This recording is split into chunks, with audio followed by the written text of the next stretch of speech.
materi kami terkait analisis regresi linear dalam SPSS. Sebelumnya kami mempunyai data seperti pada gambar di samping ini. Dari data tersebut input ke dalam SPSS di data view dan variable view, maka akan muncul data seperti ini dan ini.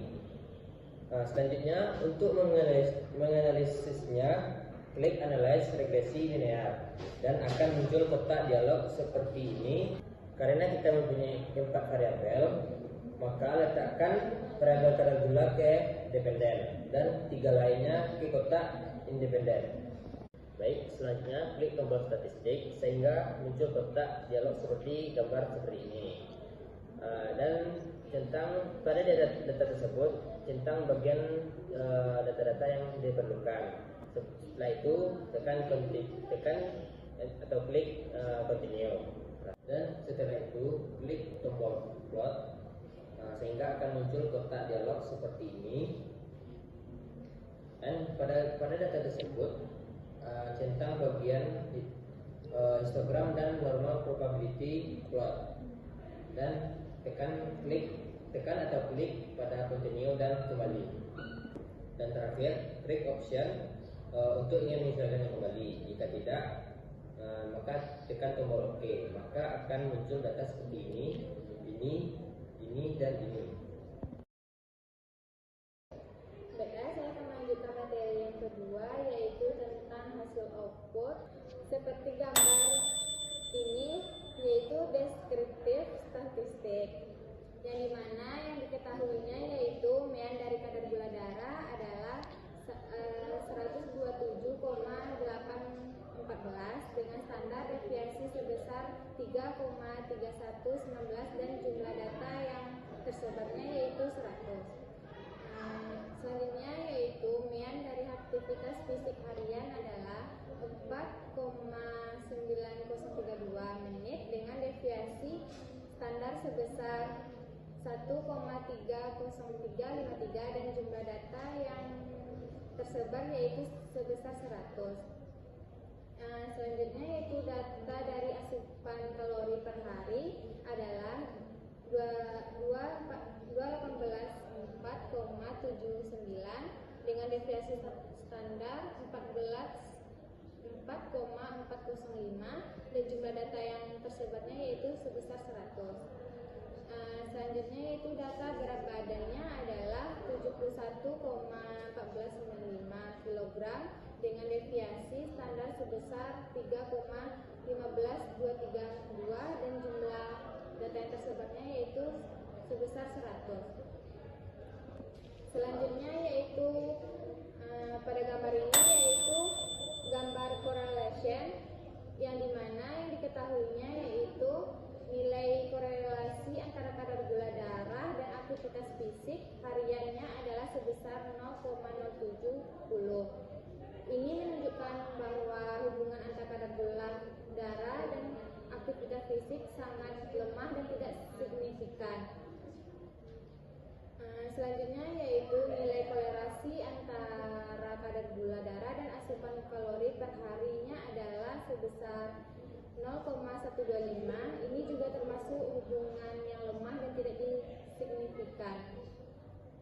Selanjutnya yaitu nilai korelasi antara gula darah dan berat badan adalah sebesar 0,14. Hubungan ini juga lemah dan tidak signifikan. Baik, di sini saya akan melanjutkan materi sebelumnya, yaitu tentang koefisien yang dimana datanya dapat dilihat di sini. Dari data tersebut dapat kita analisis, yaitu untuk menyusun persamaan regresi linear berganda digunakan nilai-nilai dari kolom D atau unstandardized coefficient.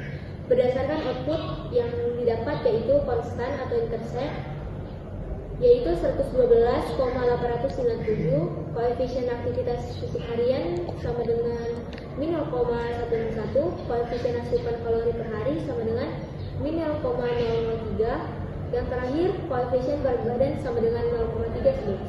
Maka persamaan regresi linear bergandanya adalah Y sama dengan 112,897 dikurang dengan 0,161 X1 dikurang 0,003 X2 ditambah 0,311 X3, yang dimana Y adalah kadar gula darah, X1 aktivitas fisik harian, X2 asupan kalori per hari, X3 berat badan. Dan masuk kita ke model summary yang dimana datanya seperti ini. Dapat kita ketahui dari data tersebut, kolom R menunjukkan angka koefisien korelasi sebesar 0,109. Ini menunjukkan bahwa hubungan antara variabel independen atau aktivitas fisik, asupan kalori dan berat badan dengan kadar gula darah tergolong sangat lemah. Yang kedua, kolom R score atau 0,022 yang merupakan kuadrat dari nilai korelasi R. R score ini juga disebut koefisien determinisi, yang artinya bahwa variabel bebas hanya mampu menjelaskan 2,2% variasi dalam kadar gula darah, sedangkan 97,8% sisanya dijelaskan oleh faktor lain di luar model regresi ini. Yang terakhir itu kolom standar error of the estimate sama dengan 3,3259 menunjukkan rata-rata penyimpangan data dari garis regresi. Nilai ini menunjukkan tingkat kesalahan prediksi model. Namun karena nilai-nilai tidak jauh berbeda dari standar deviasi kadar gula darahnya itu 3,3119, maka model regresi ini kurang optimal dalam menjelaskan hubungan antar variabel. Sekian dari saya. Baik, saya sebagai pemateri keempat, saya akan melanjutkan hasil data output. Selain keempat data output tadi, ada bentuk visualisasi dari histogram dan normal probability plot, yaitu seperti pada gambar di samping dan di samping. Baik, selanjutnya kita akan menginterpretasikan dari hasil output sebelumnya, yaitu pada hasil output model summary terdapat nilai R-square, yang dimana nilai R-square-nya itu yang 0,022 atau dengan 2,2%, yaitu variasi kadar gula darah dipengaruhi oleh aktivitas fisik, asupan kalori, dan berat badan. Berarti sisanya 97,8% itu dipengaruhi oleh faktor lain atau variabel lain. Pada tabel ANOVA seperti di atas ini dapat diketahui bahwa nilai signifikan yaitu 0,541, yang artinya nilai signifikan besar dari 0,05. Maka model regresi signifikan secara simultan. Artinya ketika variabel memiliki harapan untuk berpengaruh terhadap kadar gula darah, walaupun pengaruhnya tadi sangat kecil, yaitu hanya 2,2%. Selanjutnya dari tabel koefisien, yaitu diketahui bahwa konstanta sebesar pada nilai B koefisien yaitu 112,897 dengan signifikan 0,000, dan aktivitas X1 yaitu minus 0,0161, kemudian signifikannya 0,731 dan P-nya 3,331. Pada kalori X2 yaitu min 0,003 dengan signifikan 0,730 dan P-nya 13,374. Berat badannya X3 yaitu 0,311, signifikannya 0,495 dan P-nya 18,258. Dari data koefisien tadi, maka dapat diketahui model regresinya yaitu Y 112,897 dikurang 161 X1 dikurang 0,003 X2 ditambah 0,311 X3 nya, yang dimana 112,897 yaitu nilai konstan atau A, yang dimana artinya saat X1 itu 0, X2 0 dan X3 0, maka kadar gula darah sebesar 112,897 mg. Kemudian pada nilai X1 yaitu minus 0,161, artinya setiap penambahan 1 menit aktivitas fisik per hari diperkirakan akan menurunkan kadar gula darah sebesar 0,161 mg. Namun karena nilai signifikan yaitu tadi 0,731 lebih besar dari 0,05, maka pengaruhnya tidak terlalu signifikan atau tidak terlalu berpengaruh. Sedangkan pada nilai X2-nya yaitu min 0,003, yang artinya setiap penambahan 1 kalori per hari diperkirakan akan menurunkan kadar gula darah sebesar 0,003 mg. Namun karena nilai signifikannya tadi kembali 0,730 besar dari 0,05, artinya pengaruhnya juga tidak signifikan. Dan yang terakhir ada X3 yaitu 0,311. Jadi setiap kenaikan 1 kilo berat badan diperkirakan akan meningkatkan kadar gula darah sebesar 0,311 mg. Namun nilai signifikan karena lebih besar dari 0,05 maka ini juga tidak berpengaruh secara signifikan. Baik, jadi kesimpulannya, meskipun ketiga variabel memiliki pengaruh terhadap Y, namun tidak ada satupun dari variabel tersebut yang secara parsial memiliki pengaruh besar karena nilai signifikannya besar dari 0,05. Jadi model ini menunjukkan bahwa variabel lain di luar model lebih dominan mempengaruhi kadar gula darah atau variabel atau Y. Baik, selanjutnya itu materi uji asumsi klasik. Sebelumnya, uji asumsi klasik adalah serangkaian pengujian yang dilakukan untuk memastikan bahwa model regresi linier berganda yang digunakan memenuhi persyaratan tertentu agar hasil analisisnya valid dan dapat diandalkan. Pada uji ini terdapat 4 cara mengujinya. Yang pertama ada uji normalitas, kemudian ada uji Kolmogorov-Smirnov, kemudian ada uji autokorelasi, dan yang terakhir ada uji heteroskedastisitas. Baik, di sini saya materi kelima. Saya akan melanjutkan materi tentang uji normalitas. Langkah-langkah uji normalitas dengan nilai cara residual dalam SPS sebagai berikut. Pertama, masukkan data sebelumnya ke dalam data view dan variable view. Yang kedua, klik Analyze Regression serta linear, maka akan muncul gambar balok. Kemudian klik Save dan akan muncul seperti gambar di samping ini. Di atas berikut, kita akan klik Standardize, kemudian klik Analyze, Descriptive, Static, dan Descriptive akan muncul tampilan sebagai berikut, kemudian klik Continue. Kita tekan OK, kita masukin dulu data standardize-nya ke variabel. Lalu kita tekan OK, maka akan muncul output seperti di samping ini. Dapat kita ketahui terlihat bahwa rasio skewness-nya yaitu 0,341 dibagi 0,241 sama dengan 1,415. Sedangkan rasio kurtosisnya yaitu 1,652 dibagi 0,478 sama dengan 3,456.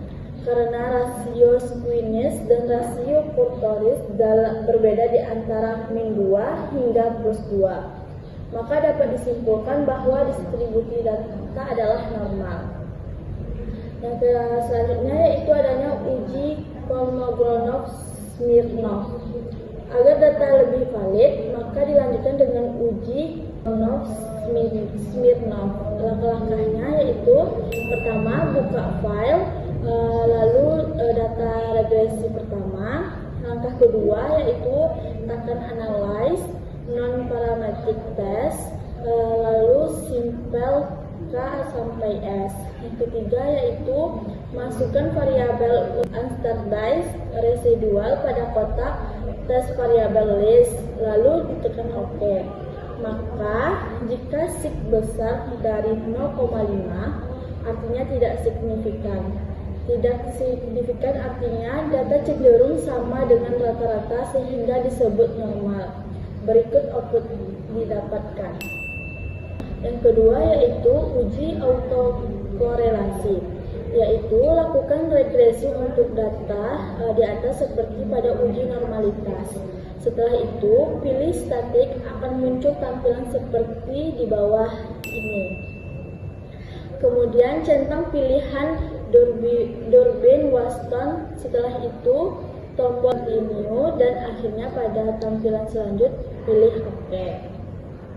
Hasil dari perhitungan Durbin-Waston statik akan muncul pada tabel model summary seperti di bawah ini.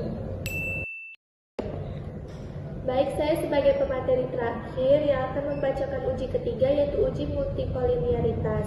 Langkah-langkah uji fit dalam SPSS yaitu kembali lakukan regresi untuk data seperti pada uji normalitas. Setelah itu pilih statistik, kemudian centang pilihan collinearity diagnostik, setelah itu pilih tombol continue, dan akhirnya pada tampilan selanjutnya pilih OK. Ada beberapa hasil output, namun kami mengambil salah satu data seperti data koefisien di atas ini. sini nilai signifikan atas aktivitas fisik harian yaitu 0,731, asupan kalori per hari 0,730, dan berat badan yaitu 0,495. Dari keseluruhan nilai signifikan yang ada didapat nilai toleransi lebih besar dari 0,05 dan FIF lebih besar dari 5, maka terjadi multikolenialitas. Uji yang keempat yaitu menentukan uji heteroskedastisitas. Langkah-langkah dalam SPSS-nya yang pertama yaitu kembali lakukan regresi untuk data seperti pada uji normalitas. Selanjutnya untuk memutlakkan nilai residualnya, yang pertama yaitu buka file dari data regresi yang pertama tadi, terus kemudian transform dan kemudian dikompute. Setelah itu pada target variabel diisi dengan abres. Selanjutnya pada numeric expression diisi dengan ABS dalam kurung res underscore 1. Selanjutnya abaikan pilihan yang lain dan klik OK. Setelah diklik OK, maka akan muncul data koefisien pada gambar di atas. Jawabannya yaitu pada uji Kolmogorov, Smirnov diketahui bahwa signifikan 0,200 lebih besar dari 0,05, artinya tidak signifikan atau data normal. Yang kedua, pada uji autokorelasi didapat nilai Durbin-Watson yakni 2,388, artinya data aman atau tidak signifikan.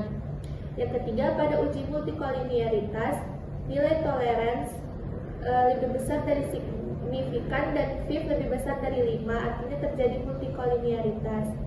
Yang terakhir, pada uji heteroskedastisitas, X2 tidak signifikan karena p-value lebih besar dari 0,05, sehingga X2 tidak terjadi gejala heteroskedastisitas. Yang kedua, X2 tidak signifikan karena p-value lebih besar dari 0,05, sehingga X2 tidak terjadi gejala heteroskedastisitas. Dan yang terakhir, X3 tidak signifikan karena p-value lebih besar dari 0,05, sehingga X3 tidak terjadi gejala heteroskedastisitas.